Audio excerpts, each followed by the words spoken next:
Welcome back to Tabletop Assault. I'm Ross, and I've had the weekend to go over the Warhammer Day announcements, and I thought I'd just go by and share my thoughts on it. Was it as exciting as we wanted to be? Was it a bit subpar?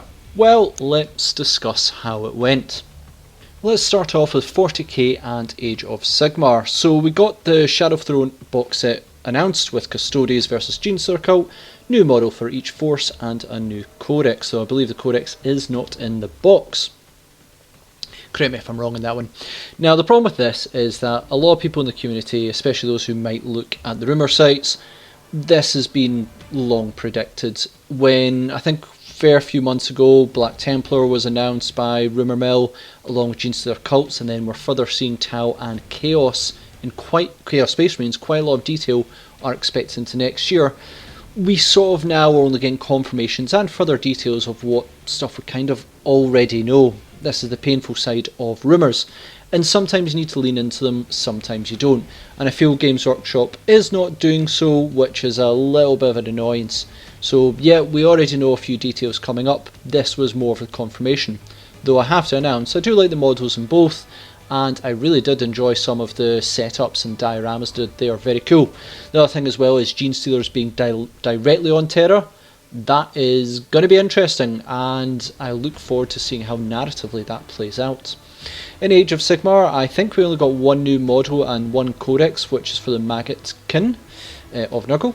Now, what I'm thinking is a bit unusual about this is that it seems that the current battle tomes are rather slow for Age of Sigmar. I would have expected within the first 6 months to see 6 battle tomes, and now that we're come to the end of the year, we're only looking at, I believe, 3 of them being produced, which was Stormcast, the Orc one, I forget what they're called, and of course the Maggot-kin of Nurgle. So I hope maybe there's another one before the end of the year to at least make 4, but it all feels a little bit slow for Age of Sigmar, which is ironic considering the Lumineth Elves really was less than a year before their codex got updated, which I thought egregious in itself. But it just seems all a little bit slow with the codexes. It's not just 40k, it is Age of Sigmar.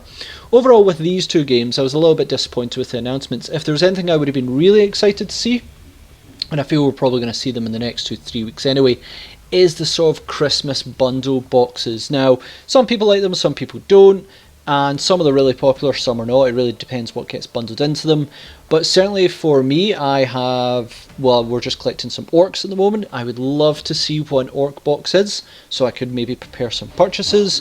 Maybe if we saw that at this time, because, well, it's nearing the end of the year and we're probably going to see them soon, that would have been really excited for me, and I would have loved to have seen them sort of discussing what all these sort of new boxes coming out. But I get social media, you know, we have to have different updates for different things. Maybe they're one that planned for a few weeks in extent. Overall, I found this part a little bit lackluster. On to the specialist games, and we saw Dungeon Bowl announced. Now, I believe Dungeon Bowl actually was a previous game many moons ago. No one I actually saw, but it appears to be a bit of a combination of Warhammer Quest, Blood Bowl, probably its own rules, but the concept sounds absolutely amazing. These are the type of games I absolutely love. I've got a fair few of the Warhammer Quest ones. Some of them still just wrapped up because I have not had a chance to either play them or paint them or whatever, but they are genuinely the type of games I truly enjoy, and at some point I will get to play them, just not at the moment, but I'm really intrigued to see this Dungeon Bowl one. Warcry Red Tide, which I believe goes up for pre-order the coming weekend. Yeah, I've not been sold on Warcry. I gave it a couple of games and it just was not for me, and maybe I need to give it a bit more of a more fair share of a tryout to see if it works. But overall, when it comes to the scenery, I think it's fantastic. Some of the previous ones have been so cool, and the models themselves, though I don't know if they work so much in Age of Sigmar, mainly because I haven't played it, though I do love fantasy. I think the models are also absolutely fantastic as well, so I really love the boxes. I just haven't been sold on the game. Now compare that to Warhammer Underworlds, which is possibly my favourite Games Workshop game at the moment. Harrow Deep looks very cool with Black Powder's Buccaneers. I mean, who doesn't love pirates? Each of the teams that come out are very individual. I haven't had a chance to really get at and paint many of them, because when I paint, I tend to paint a lot of the grunt work. I've just completed the Astra Militarum, which was a tiring amount of infantry and tanks, a lot of the same. I'm currently working on orcs at the moment, so I've got probably 100 infantry before I even consider tanks on that one as well. So I don't really get time to sit down and paint these individual ones. Sometimes they go to other painters who can help us out on that one. But again, Harrow Deep, and I really hope to get back into Underworld soon. If you've never tried Underworld, if you get a few of the teams, some of the cards, it can be a lot of fun. And finally, the Horus Heresy with the Khan. Now, I think this was a personal highlight, mainly just to see the completed collection for the Primarchs. So very, very cool. Now, some people have said, oh, it's a bit of a basic pose on this one, but some of the detail in the armour, and I think when you have a look at the previous models, the paintwork they've done, just obviously the amount of quality maybe they've gone into, people who've gone into the painting, they've spent a bit more time in it. It looks fantastic. I really, really do like it as well. Just the details in the armour, the cape, everything. Very, very cool. So I suppose this is the big question. I did think there was like a link into it that said, "What, this is not the end yet." What's going to be the future of it? Will the Emperor appear? Will Demon Primarchs be usable in both 30k and 40k? Who knows?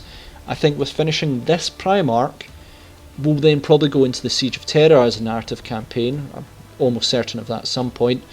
And then what is next for 30k? I know there are some people who are die-hard players. I collected a Force for a wee while because I love Iron Warriors. I'm really intrigued to see where the future is. But as an ending point, to have such a fantastic Khan model, really, really nice to see. And it was real good to see this. So that's kind of my thoughts when it comes to the Warhammer Day 1. TLDR, I thought the main games, 40k and Age of Sigmar, a bit lacklustre in that one. Really want to see the Christmas boxes for them. And I think with those two games, maybe dedicated streams are the way to go. They seem to be the ones that really do well. So this one was a bit more spread out between all the games. And certainly in the specialist games section, it really was quite exciting. A lot of games I would like to play, I just don't have the time. But seeing the Pirates' new Underworld team, Dungeon Bowl looks amazing, and the Khan were an absolute highlight for me. So yeah, I'm intrigued to hear what people think. Please comment, share, like and subscribe. Were people excited by it? Do they just think maybe when it comes to 40k and Age of Sigmar, maybe they should just have once, if not twice a year, just dedicated ones to them? You know, they discuss their maybe 4 to 6 month plan, and then these smaller ones, just keep them to the specialist ones. I don't know, maybe it was okay overall. Intrigued to hear what people think. Thanks again for watching, and we'll see you on our Tabletop Assault Battle Report.